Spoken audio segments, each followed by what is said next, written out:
વ કહેતા વાયુ, વાયુની સુંદર એવી વ્યવસ્થા કરી છે. આપણે ઠંડા ઠંડા કુલરનું પાણી આવે બધા કથા આપણે સાંભળી શકીએ. આમાંથી એક તત્વ ઓછું હોય તો કથા પણ થાય નહીં, શરીર પણ ચાલે નહીં. એક અમૃત ઓછું હોય તો આપણું શરીર પણ ચાલે નહીં, કથામાં પણ આપણને બેસવું ગમે નહીં, ઘરમાં પણ આપણને રહેવું ગમે નહીં. ઘરમાં પંખો ના હોય ઘરમાં રહેવું ગમે ના ગમે. એટલે વ કહેતા વાયુ, ભાગવત. વ કહેતા વાયુ, વાયુદેવ. વાયુદેવ એ હનુમાન દાદા છે. કારણ કે ધજા ઉપર પવન ફરકે આપણે કહીએ ને કે હારે તારી ધોળી ધજાઓ, બધાને આવડે છે એટલે ગાવું નથી, બધાને આવડે છે પછી ગાઈશું. આપણે કથાનો સમય છે એટલે કથા આપણે સાંભળીશું. હા, એટલે વાયુ ફરકે પવન દેવ છે. વ કહેતા વાયુ, ફર કરતી ધજા ફરકે. ભ કહેતા ભૂમિ, એટલે કે ધરતી માતાને વંદન કરવા જોઈએ. એટલે જે કોઈ પણ નીચે બેસી શકે ને ધરતી માતામાં, એટલે આપણે નહીં કહેતા જમીનથી જોડાયેલું રહેવું, જમીનથી જોડાયેલું રહેવું. જે કોઈ પણ ધરતી માતાને અડીને રહે કે હું ખાટલા ઉપર સૂઈશ નહીં, નીચે જમીન પર જ સૂઈશ, તો તમારાથી પણ નિયમ લેવાય તો એવો નિયમ લેજો. કારણ કે મારે તો તમારા બધી મારે વ્રત લઈશું, તમે બધા નહીં કરો તો ચાલશે, પણ મારે તો બધા મારા નિયમો પાળવા પડશે. આપણે કથા સાંભળીએ એટલે હાથમાં ચોખાના દાણા રાખીએ. એ ચોખાના દાણા તમે કથા સાંભળો એટલે અભિમંત્રિત થઈ જાય. મહારાજ શાસ્ત્રીજી પૂજા અમે લોકો કરાવીએ ત્યારે અમે કહીએ કે હાથમાં ફૂલ ચોખા પકડી રાખો.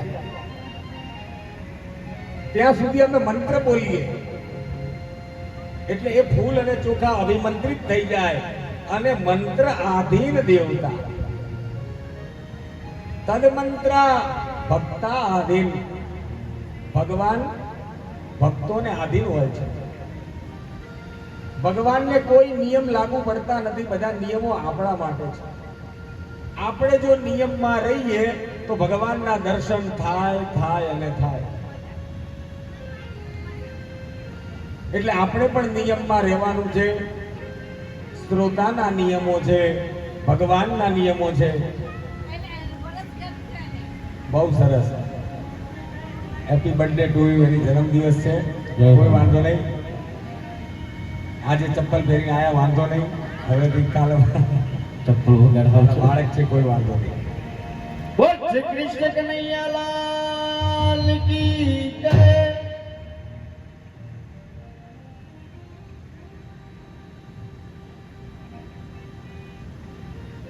આજે આઠમના દિવસે ભગવાન કૃષ્ણ પરમાત્માનો પણ જન્મ થયો હતો. આઠમના દિવસે આઈ અષ્ટમી અષ્ટભુજા. પહેલા વિંધ્યાચલ નિવાસીનો જન્મ થયો હતો. યશોદાને પહેલા કોણ જન્મ્યું હતું? કાનુડા પહેલા દીકરી જન્મી હતી. નંદ ગોપ ગૃહે જાતા યશોદા ગર્ભ સંભવ. યશોદાને તો દીકરી જ જન્મી હતી. દેવકીને આઠમો કૃષ્ણ જન્મ હતો. યશોદાને તો આઠમના દિવસે દીકરીનો જ જન્મ થયો હતો. એનું નામ વિંધ્યાચલ નિવાસિની. જે વીજળી સ્વરૂપે પ્રગટ થઈ અને દેવકીના ગર્ભમાંથી 7મી જે કન્યા હતી એ યશોદાને 8મી કન્યા થઈ છે. અને એટલે આજે પુરુષોત્તમ મહિનામાં આઠમના દિવસે ગૌરી પૂજન કરવાનું મહત્વ હોય છે. આજે આઠમના દિવસે એટલે આપણે 9 કન્યાની સવારમાં અહીંયા પૂજા કરાવી, 9 કન્યાની ત્યાં પણ પૂજા આપણે કરી આપણા હાથેથી. કારણ કે આ પુરુષોત્તમ મહિનાની આઠમ છે. આઠમના બધે નિવેદ કરતા હોય. નવરાત્રી હોય, ચૈત્ર મહિનાની હોય કે પછી આસો મહિનાની નવરાત્રી હોય. એટલે આઠમ એ ગૌરી પૂજા. આઠમના દિવસે આપણે માની પૂજા. 7 બેનડીઓમાં ખોડલ વખણાય અને 8મી જે આદિ શક્તિ જગદંબા ભવાની.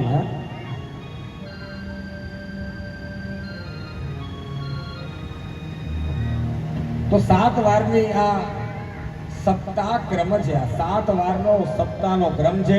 એટલે જ ભગવતીની 7 બહેનો છે, સખીઓ છે, અષ્ટપટરાણી છે ભગવાનની પણ. અને સપ્તાહનો આ 7 દિવસનો આ ક્રમ છે. તો આ 7 દિવસના 7 નિયમો છે. એ 7 દિવસના 7 નિયમોનું આપણે શ્રવણ કરીએ. પહેલા તો મેં કીધું ને કે સાંભળવું. 7 દિવસ બને એટલું મૌન રહેવું, કામ પૂરતી જ ઘરમાં વાત કરવી, બને એટલું શક્ય હોય તો ભગવાનનું સ્મરણ કરવું. આમાંય પુરુષોત્તમ મહિનો છે, તમે બધા કરતા જ હો, વ્રત કરતા હો, જપ કરતા હો, ઉપવાસ કરતા હો. સંધ્યા સ્નાન જપશ્ચૈવ દેવતાનાં ચ પૂજનમ. 7 નિયમો છે કે સંધ્યા સમયે સ્નાન કરવું જોઈએ. સાયંકાલે સંધ્યા થાય એ પહેલા, સવારે પણ સંધ્યા થાય એ પહેલા, અને બપોરે પણ સંધ્યા થાય એ પહેલા. ત્રિકાળ સંધ્યા હોય છે. મેં કીધું ને ત્રિગુણા મહિના સૃષ્ટિ છે. એટલે સૂર્ય પહેલા ઉદિતે એટલે કે બરોબર સામે હોય ત્યારે એને કહેવાય સુપ્રભાત. પ્રભાતનો સમય કહેવાય એને. સૂર્યો ઉદય થાય ત્યારે બરોબર સામે હોય ત્યારે પ્રાત સંધ્યા એવા બ્રહ્મ મુહૂર્તમાં સ્નાન કરવું જોઈએ. બ્રહ્મ મુહૂર્ત એટલે સવારમાં સૂર્ય ઉદય પહેલાનો જે કઈ સમય છે એને બ્રહ્મ મુહૂર્ત કહેવાય. સૂર્ય નારાયણ આપણને જેવા દેખાવા માંડે એટલે બ્રહ્મ મુહૂર્ત પૂરું થઈ જાય. એટલે બ્રહ્મ મુહૂર્તમાં સ્નાન કરવું જોઈએ. અને સૂર્યનારાયણ બરોબર ઉપર આવે, માથાની ઉપર આવે એટલે 12 વાગે બપોરે 12 વાગે. પહેલા જમાનામાં ગઈઢાઓ એટલા બધા હોશિયાર હતા કે સૂરજને જોઈને કહી દે કેટલા વાગ્યા છે. આપણે અત્યારે પૂછીએ કેટલા વાગ્યા છે, તો મોબાઈલ જોવો પડે, ઘડિયાળ જોવી પડે. ઘણા તેમ કે વાગ્યા એટલા વાડી લાગે, બાકી બધા સીવી વાગે અમારા દુશ્મનને. હું કામ કોઈને વાગે? કારણ કે સમય જેનો ખરાબ હોય એને વાગે, સમય જેનો સારો હોય એટલે આપણે કહીએ ને કે સમય મારો સાધજે વાલા, કરું તો કાલાવાલા. જે કોઈ ભગવાનને કાલાવાલા કરે છે ને એની હાથે ભગવાન નારાયણ શ્રી હરિ હોય છે અને હોય છે. જેની સાથે ભગવાન હોય છે એનું હર હંમેશ સારું જ થાય છે. એનો સમય ક્યારેય ખરાબ આવતો જ નથી. એને કાંટા પડ્યા હોય તો એ વાગતા નથી. એટલે સૂર્ય બરોબર મધ્યમાં આવી જાય એને મધ્યાહન સંધ્યા કહેવામાં આવે છે. ત્યારે પણ સ્નાન કરવું જોઈએ. અત્યારે ઉનાળો છે એટલે લોકો 3 ટાઈમ નાતા હશે. અત્યારે નંદીની વાત આપણે બધા માનીએ છીએ. આ બાજુ નંદી મહારાજ છે ને આ બાજુ ગૌ માતા છે. બોલો ગૌ માતા કે આ બાજુ નંદી છે ને આ બાજુ ગાય માતા છે. નંદી મહારાજની આપણે વાત આપણે ઉનાળામાં માનીએ કે 3 વાર નાવું અને 3 વાર ખાવું. 3 વાર આપણે ભોજન કરીએ ને. નંદીએ કીધું તું 3 વાર નાવું અને 1 વાર ખાવું. પણ આપણે 3 વાર ભોજન કરીએ અને 1 જ વાર આપણે સ્નાન કરીએ છીએ. પણ 3 વાર સ્નાન કરવું જોઈએ. કયા કયા સમયે? કે બ્રહ્મ મુહૂર્તમાં, સવારમાં, મધ્યાહન સમયમાં અને જ્યારે સૂર્ય અસ્ત થવાનો હોય એ સમયે, સૂર્યાસ્ત સમયે. પણ સૂર્યાસ્ત પહેલા સ્નાન કરવું જોઈએ.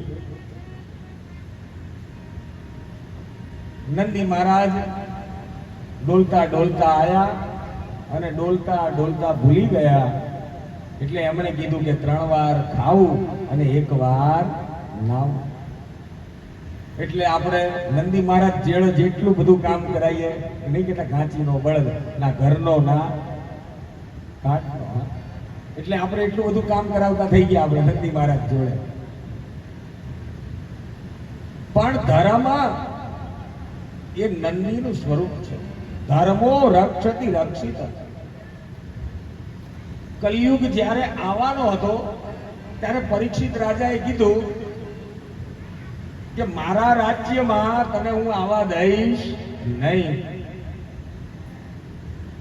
છતાં પણ કલિયુગ આવી ગયો એવી પરીક્ષિત રાજાને ખબર ક્યારે પડી? ખબર છે જ્યારે નંદી ના 4 પગ હતા, 3 પગ કપાઈ ગયા હતા, એક પગ ઉપર નંદી મહારાજ ઉભા હતા. સત્ય, અહિંસા, આ 2 પગ તો કપાઈ ગયા હતા, 2 પગ હતા એમાં હતી દયા અને દાન. 2 પગ વધ્યા હતા તો એમાં દયા પણ હાવ કલિયુગમાં જતી રહી. એક દાન ઉપર આ ધર્મ ટકી રહ્યો છે. જે દિવસે કથા અને દાન જો નીકળી જશે એ દિવસે કલિયુગનો એટલો બધો પ્રકોપ પડશે, એટલો બધો પ્રકોપ પડશે કે આપણે પણ જોઈ શકીશું નહીં. એટલે આ માતાઓ, બહેનો અને આવા સુંદર આયોજનો કરે છે. એ શેના માટે કરે છે? દાન માટે આપણે કરીએ છીએ. ગાયનો ભાગ કાઢીએ છીએ આપણે, કાગડાનો ભાગ કાઢીએ છીએ આપણે, ગોરનો ભાગ કાઢીએ અત્યારે, ગોર ગોરાણીનો. ભલે 3જે વર્ષે કાઢતા હોય, ગોર ગોરાણીનો ભાગ આપણે 3જે વર્ષે કાઢો, પણ આપણે એનોય કાઢીએ તો છીએ. એના હિસાબે જ આ પૃથ્વી, આ ભૂતલ આ ટકી રહ્યું છે. જે દિવસે આપણે જો આ માતાઓ બહેનો આ મૂકી દેશે ને, વ્રત કરવાનું, જપ કરવાનું, ભજન કરવાનું. બધા મને કે ભજન મંડળ ચાલે છે તો શું ફાયદો? ભજન મંડળ, મેં કીધું ભજન મંડળ બંધ થઈ જશે ને તો પૃથ્વી પણ ડોલવા લાગશે. આ પૃથ્વી ટકી રહી છે ને, આ ભજન મંડળ, આ બધા બહેનો ભજન શ્રદ્ધાથી નિસ્વાર્થ ભાવે. અમને તો ચલો કઈક સ્વાર્થ હોય કે 2 દક્ષિણા મળશે અમને તો અમારું ઘર ચાલશે, પણ આ મહિલા મંડળ, ભજન મંડળ વાળાને તો કોઈ સ્વાર્થ હોતો જ નથી. કોઈ સ્વાર્થ ખરો? નિસ્વાર્થ ભાવે. એટલે એના હિસાબે, એટલે તમારા માટે એક વખત જોરથી તાળી પાડી દો કે ધરતી આપણે ટકાવી રાખીએ છીએ. આ પૃથ્વી આપણે ટકાવી રાખીએ છીએ. જે દિવસે સતીઓ નહીં હોય, જે દિવસે દાતાર નહીં હોય, જે દિવસે સુરવીર નહીં હોય, સંત નહીં હોય, સંત સુરા જે દિવસે આ ધરતી ઉપર નહીં હોય એ દિવસે આ ધરતી પણ નહીં હોય. સંત સુરા દાતાર, આ બધા દાનવીર, આ બધા જે દિવસે આ ધરા ઉપર નહીં હોય એ દિવસે ગંગાના જળ પણ સુકાઈ જશે. સરસ્વતીના જળ તો સુકાઈ ગયા. અત્યારે સરસ્વતી નદીમાં પાણી ક્યાંય છે નહીં, ગુપ્ત નદી છે. ગંગા, યમુના અને સરસ્વતી 3 નદી હિમાલયમાંથી નીકળતી હતી. ગંગા પૂર્વમાં જાય. જે કોઈ તીર્થયાત્રા કરવા ગયા હોય એ લોકોને ખબર હોય, અને કોઈ ભારતનો નકશો જોયો હોય તો એમને પણ ખબર હોય. ઉત્તરાખંડમાંથી ગંગાજી નીકળે છે. ગંગોત્રી, એક બૂંદ, એક ટીપું જલ પડે છે. અને વિશાળ ગંગા સાગરમાં કલકત્તા, બાંગ્લાદેશ સુધી એ ગંગાજી પહોંચે છે. યમનોત્રી પણ ત્યાંથી નીકળે છે. એક બૂંદ સ્વરૂપે, એક ટીપું નીકળે છે જલ. બરફના પહાડ ઓગળે અને એમાંથી એક ટીપું જલ નીકળે.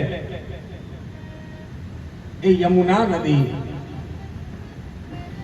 યમુના નદીના જલ પણ સુકાઈ ગયા. ગોકુળ, મથુરા, વૃંદાવન ત્યાં સુધી રહ્યા, અને જેવા નીચે આવતા ગયા એમ યમુનાના જલ પણ સુકાઈ ગયા. સરસ્વતી નદી પણ ત્યાંથી જ નીકળતી હતી, કચ્છના અખાતમાં સમુદ્રમાં મળતી હતી. સિદ્ધપુર થઈને આવે, આખા રાજસ્થાનમાં થઈને આવતી હતી. હજી નીચે પાતાળમાં લોકો કે છે. અને કચ્છની અંદર ભૃગુકુંડ છે, ત્યાં જઈને સરસ્વતી નદી મળતી હતી સિદ્ધપુરમાંથી, પણ એ પણ હવે નાશ થઈ ગઈ છે, એ પણ રહી નથી. એમ પિંગળા અને સુષુમ્ના આ 3 નાળીઓ છે. ગંગા, યમુના અને સરસ્વતી આ ત્રિવેણી ગંગા છે. આ ભાગીરથી ગંગા છે જે તમારા ઘરના દ્વાર સુધી આવી છે. આ કૃતાર્થના કોમન પ્લોટ સુધી આવી છે. આ પવિત્ર ગંગા, જમના, સરસ્વતી 3 ભેદી થઈને આ શ્રીમદ ભાગવત કથા ગંગોત્રી તમારા હવે કાન સુધી તમારે પહોંચાડવાની છે. એની જવાબદારી મારી છે કે તમારા કાન સુધી પહોંચાડવાની જવાબદારી મારી છે. એટલે પ્રથમ ભક્તિ, શ્રવણ ભક્તિ એટલે કે સાંભળવું જોઈએ. ભગવાનની કથાઓ સાંભળવી જોઈએ, ભગવાનના નામ સ્મરણ કરવા જોઈએ અને એ સાંભળીને એનું અનુકરણ કરવું જોઈએ.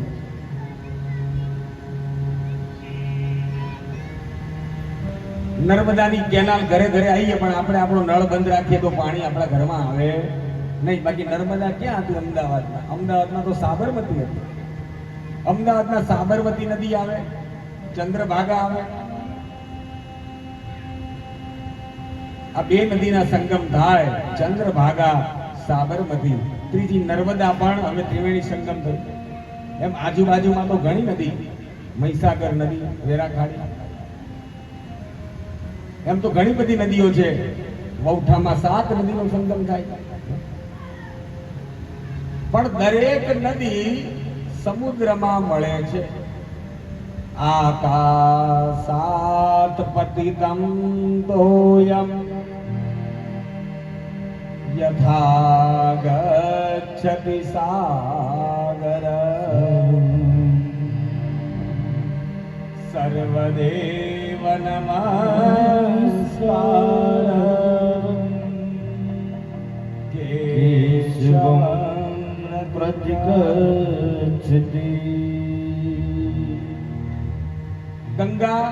ગંગા સાગરમાં મળે છે, યમુના સાગરમાં મળે છે, કાળીય દમન એને યમુના સાગરમાં. કારણ કે નદીનું પાણી ઝેરી બનાવી નાખ્યું હતું. અત્યારે પણ આપણે નદીનું પાણી બધા ઝેરી બનાવી નાખીએ છીએ. કાલીએ નાગે પણ યમુનાજીનું પાણી ઝેર જેવું બનાવી નાખ્યું હતું, એટલે એને પણ સાગરમાં ધકેલી દીધો ભગવાન શ્રી કૃષ્ણ પરમાત્માએ. એની પણ કથા આવશે, એ પણ આપણે સાંભળવાનું. પણ મહાત્મય પહેલો દિવસ એવો છે કે તમને બધાને આખી કથાનું અનુક્રમણિકા બતાવી દો.